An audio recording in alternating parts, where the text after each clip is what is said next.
नमस्कार मित्रों, मैं हूं डॉक्टर हरिनिवास। चैनल का नाम है संस्कृत साहित्य एवं संस्कृति। ध्वन्यालोक की चर्चा चल रही है। अभी तक हम 10 कारिकाएं देख चुके हैं। इन 10 कारिकाओं तक में हमने ध्वनि को कुछ हद तक समझा है। जो विद्यार्थी सुन रहे हैं ये तो वही बता सकते हैं कि उन्होंने कितना समझा है। लेकिन बीच में ऑनलाइन क्लास में एक दिन ध्वनि के ऊपर बहुत अच्छी चर्चा हुई थी और विद्यार्थियों को भी बड़ा आनंद आया था। ये भी एक उपक्रम हमारा है जो चलता रहता है। आप अगर उसमें भी भाग लेना चाहें तो ये ऑनलाइन है। आप अपने घर पे बैठे बैठे उस समय के साथ जुड़ सकते हैं। अगर आप कम्युनिटी पे जाएंगे तो वहाँ पे हमारे व्हाट्सएप ग्रुप की लिंक है, उसमें जा कर के आप स्काइप आपके मोबाइल में होना चाहिए। तो नित्य प्रति 4 बजे ये क्लास अभी चल रहे हैं जब तक लॉकडाउन है। बाद में जो समय होगा वो बात की बात है, लेकिन अगर आपको लाभ लेना है तो उसका लाभ ले सकते हैं। इसके बाद आचार्य आनंदवर्धन कहते हैं, इदानीं वाच्यार्थ प्रतीति पूर्वकत्वेपि तद प्रतीतेह। भाई, जैसा कि इससे पहले हम देख चुके हैं कि वाच्यार्थ की जरूरत पड़ती है। हमें ध्वन्यार्थ प्राप्त करने के लिए, प्रतीयमान अर्थ को प्राप्त करने के लिए वाच्यार्थ उसके मूल में है। वही तो कहा था कि जैसे किसी को अगर प्रकाश की जरूरत है तो दीप शिखा के लिए प्रयत्नशील रहता है, ऐसे अगर आपको व्यंग्यार्थ चाहिए तो वाच्यार्थ को तो पहले समझना ही पड़ेगा। तो यहाँ कह रहे हैं कि वाच्यार्थ की प्रतीति होने के बाद ही उसकी प्रतीति होती है। अब इस बात को और स्पष्ट करते हैं, व्यंग्यस्यार्थस्य प्राधान्यम। भले वाच्यार्थ के बाद व्यंग्यार्थ की प्रतीति हो, लेकिन प्रधानता व्यंग्यार्थ की ही है, वाच्यार्थ की नहीं है। और इस चीज को स्पष्ट करने के लिए कहते हैं, स्वसामर्थ्य वसेनैव वाक्यार्थम प्रथयन्नपि यथा व्यापार निष्पत्तौ पदार्थो न विभाव्यते। अपनी सामर्थ्य के कारण वाक्यार्थ जब प्रकट हो जाता है, समझे हम इस चीज को। देखिए, आप एक वाक्य बोलते हैं, वाक्य कैसे बनता है हम तो कभी इतनी लंबी कल्पना ही नहीं करते हैं। पदानाम समूहो वाक्यम, पद इकट्ठे होते हैं तब वाक्य बनता है। पद कैसे बनते हैं? जब शब्द में शुबंत और तिगंत प्रत्यय लगते हैं तो वो पद बनते हैं, सुप्तिगंतम पदम।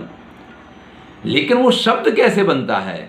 कई अक्षरों के द्वारा कुछ शब्दों का निर्माण होता है। तो अक्षर कैसे बनता है? स्वर या व्यंजन की इकाई को अक्षर कहा जाता है। तो आप समझिए, एक लंबी प्रक्रिया है। और जब आप कोई वाक्य बोलते हैं तो ऐसा नहीं है कि वाक्य यानी कि पूरा इतना बड़ा गोला बाहर आ गया। क्रम वही रहेगा, स्वर व्यंजन मिलके शब्द, शब्द के साथ प्रत्यय लगेगा तो पद, और फिर पद के बाद दूसरा पद, और दूसरे पद के बाद तीसरा पद, और इस प्रकार से एक वाक्य की संरचना होगी। इसको अब तो बड़ी सरलता से समझा जा सकता है, क्योंकि इंग्लिश भाषा भी हमारे पास आ गई है। आप अब मोबाइल वगैरह में SMS वगैरह करने के लिए इसका उपयोग भी करते हैं। मैं एक सिंपल वाक्य आपको देता हूँ कि आपको संस्कृत की जगह मैं आपको हिंदी वाक्य देता हूँ। चलिए, आपके लिए सरल हो जाए। लिखना आपको रोमन में है, राम घर जा रहा है। मैं हिंदी का वाक्य इसलिए दे रहा हूँ जिससे कि आपको सरलता रहे। तो लिखने के लिए RAMA, तब राम होगा, है? कुछ लोग ए का उपयोग नहीं करेंगे तो RAM करके राम होगा। घर GHA, RAJA, जा, और फिर रहा RAHA, और है के लिए HAI। कुल मिलाकर के 18 यूनिट हुए। स्वर व्यंजन मिलके 18 हुए, और प्रत्येक के बीच में आप एक एक स्पेस देंगे राम के बाद एक स्पेस देंगे, फिर घर के बाद एक स्पेस देंगे, फिर जा के बाद एक स्पेस देंगे, फिर रहा के बाद एक स्पेस देंगे, फिर है लिखेंगे। तो इस प्रकार से लगभग 4 से 5 स्पेस आ गए।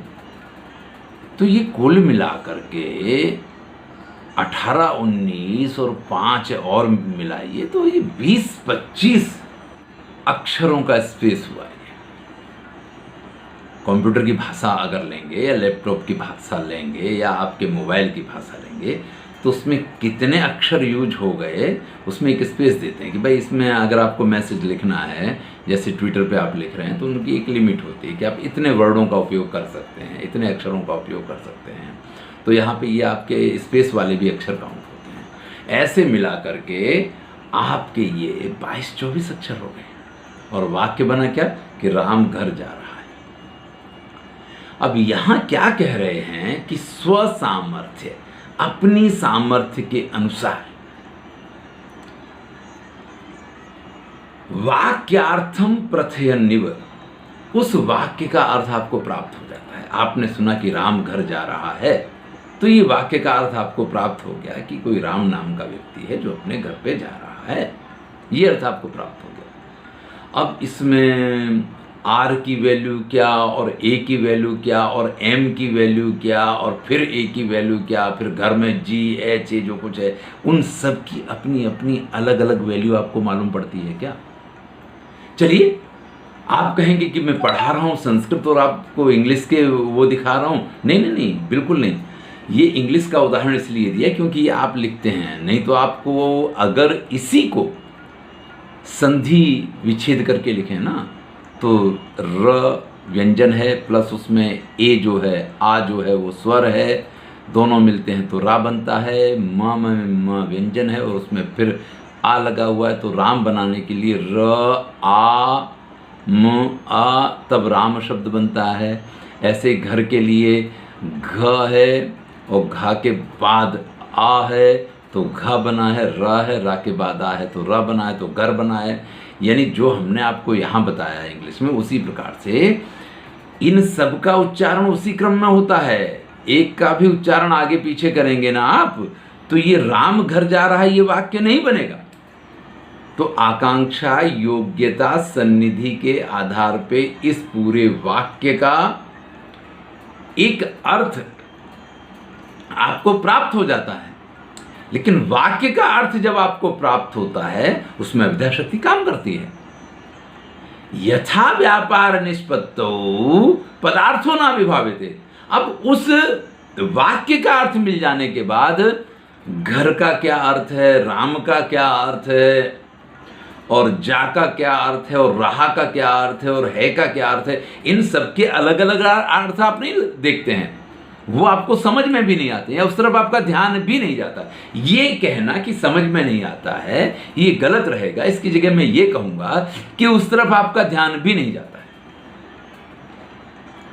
अब चलिए एक वाक्य आप संस्कृत का ले लीजिए, एक वाक्य आप संस्कृत का ले लीजिए और वो वाक्य, चलिए यही जो श्लोक आप पढ़ रहे हैं इसी श्लोक का पदार्थों ना विभाव्यते। अब अगर आपको इतनी संस्कृत आती है कि पदार्थों ना विभाव्यते ये आपकी समझ में आ गया तो फिर वही स्थिति है जिस स्थिति में आपने हिंदी का अर्थ समझा। लेकिन अगर आपको इतनी संस्कृत नहीं आती है, पदार्थों ना विभाव्यते इस पंक्ति का अर्थ अगर आपको समझ में नहीं आ रहा है तो आपको क्या करना पड़ेगा? पदार्थ का क्या मतलब है, विभाव्यते कैसे बना है, उसमें विभक्ति कौन सी है, उसमें प्रत्यय कौन सा है और फिर इसका अर्थ क्या होता है। तो पहले आपको पदों का अर्थ निकालना पड़ेगा, फिर पदों को आकांक्षा योग्यता सन्निधि के आधार से आपको इकट्ठा करना पड़ेगा, तब आप उस संस्कृत वाक्य का हिंदी अर्थ प्राप्त कर पाते हैं। देखिए, एक संस्कृत वाक्य का हिंदी अर्थ प्राप्त करने के लिए पहले आप पदों को आकांक्षा योग्यता सन्निधि के आधार से इकट्ठा करते हैं और उसके आधार पे आपको एक अर्थ की प्राप्ति होती है। लेकिन सबकी स्थिति ऐसी नहीं है। जिनको संस्कृत पूरी तरीके से आती है वो तो बस सुनते हैं और उसका अर्थ उनको समझ में आ जाता है, जैसे आप हिंदी का अर्थ समझ लेते हैं या अपनी प्रादेशिक भाषा का अर्थ समझ लेते हैं। तो इस 11वीं कारिका में आचार्य आनंदवर्धन कहते हैं कि जैसे एक वाक्य सुनने के बाद या एक वाक्य पढ़ने के बाद अभिधा शक्ति के द्वारा उस वाक्य का अर्थ आपको मिल जाता है। और जब वाक्य का अर्थ आपको मिल जाता है तो उसमें कौन कौन से पद प्रयुक्त हुए और उनके क्या अर्थ हैं, इस ओर आपका ध्यान नहीं जाता है। लेकिन महत्वपूर्ण तो क्या है, उन पदों का अर्थ है वो वाक्य का अर्थ है। क्योंकि पदों के इकट्ठे करने से वाक्य जरूर बना है, लेकिन पदों का अर्थ आपको मालूम है, इससे वाक्य का अर्थ नहीं बनता है। पदों के अर्थ को जब आकांक्षा, योग्यता, सन्निधि के अनुसार एकत्रित करेंगे तब वाक्य का अर्थ बनेगा। और महत्वपूर्ण तो वाक्य का अर्थ है, क्योंकि वही आपको समझना है। तो वाक्यार्थ समझ में आ जाए तो पदों का अर्थ जिस प्रकार से आपके लिए गौण हो जाता है, नगण्य हो जाता है, आपका उस तरफ ध्यान भी नहीं जाता है। आप वाक्यार्थ को समझ लेते हैं और उसके अनुसार आप व्यवहार करते हैं। यथा, इस वृत्ति भाग में कहते हैं, यथा स्वसामर्थ्य वस्येनैव वाक्यार्थम प्रकाशयन्नपि पदार्थो व्यापार निष्पत्तो न भावेते। जो बात अभी मैंने कही कि जैसे अपनी सामर्थ्य के आधार पे ही उन पदों का जो अर्थ है आकांक्षा, योग्यता, सन्निधि के अनुसार वाक्यार्थ के रूप में आपको मिलता है, लेकिन फिर भी वाक्यार्थ प्राप्त हो जाने के बाद उन पदों का अर्थ जिस प्रकार से आपके ध्यान में भी नहीं आता है, उस तरफ आपका ध्यान आकृष्ट नहीं होता है, उसी प्रकार से, बिल्कुल उसी प्रकार की स्थिति क्या है कि वाक्यार्थ को जानने के बाद हमें व्यंग्यार्थ समझ में आता है। वाचक शब्द वही हैं, शब्दों का उन्हीं का प्रयोग हुआ है, उन्हीं शब्दों में से आपको वाच्यार्थ की प्राप्ति होती है। लेकिन जैसे पदों के अर्थ आप जानते हैं और वाच्यार्थ जब आपको मिलता है, पूरे वाक्य का अर्थ जब आपको प्राप्त हो जाता है, तो पदों के अर्थ की तरफ आपका ध्यान नहीं जाता है।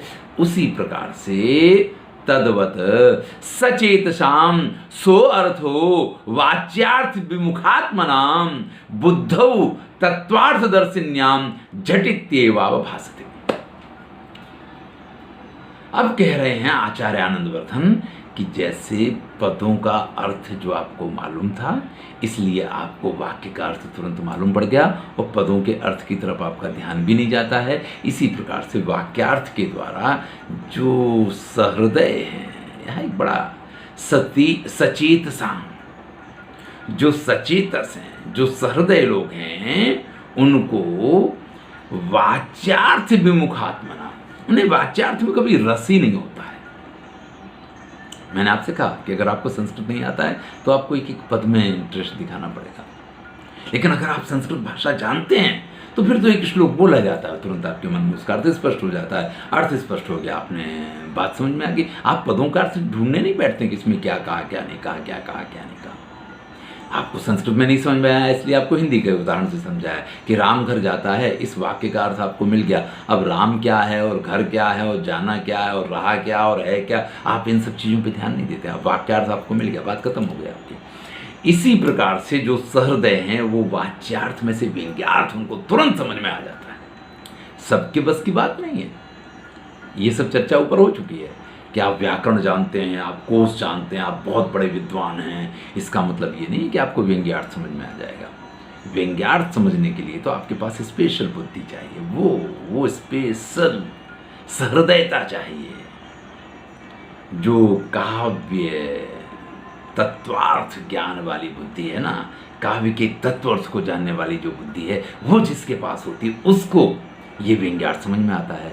लेकिन ये व्यंग्यार्थ उस वाच्यार्थ के माध्यम से इस प्रकार से समझ में आता है कि वाच्यार्थ की तरफ तो उनका ध्यान ही नहीं जाता है। जैसे हमने आपसे कहा कि आपको वाक्यार्थ मिल जाता है तो आपका पदों के अर्थों पे जैसे ध्यान नहीं जाता है, बिल्कुल उसी प्रकार से वाच्यार्थ से प्राप्त हुए व्यंग्यार्थ में वो ऐसा, बस वही तो उसको चाहिए, उसको मिल गया है, वो वाच्यार्थ का क्या करेगा। जैसे आपको जब वाक्यार्थ मिल गया तो आपके लिए पदार्थ नगण्य था, ऐसे उसके लिए वाच्यार्थ नगण्य होता है। बस इतनी सी बात इस कारिका में कही है, जरा हम इसको स्पष्ट करके समझ लें।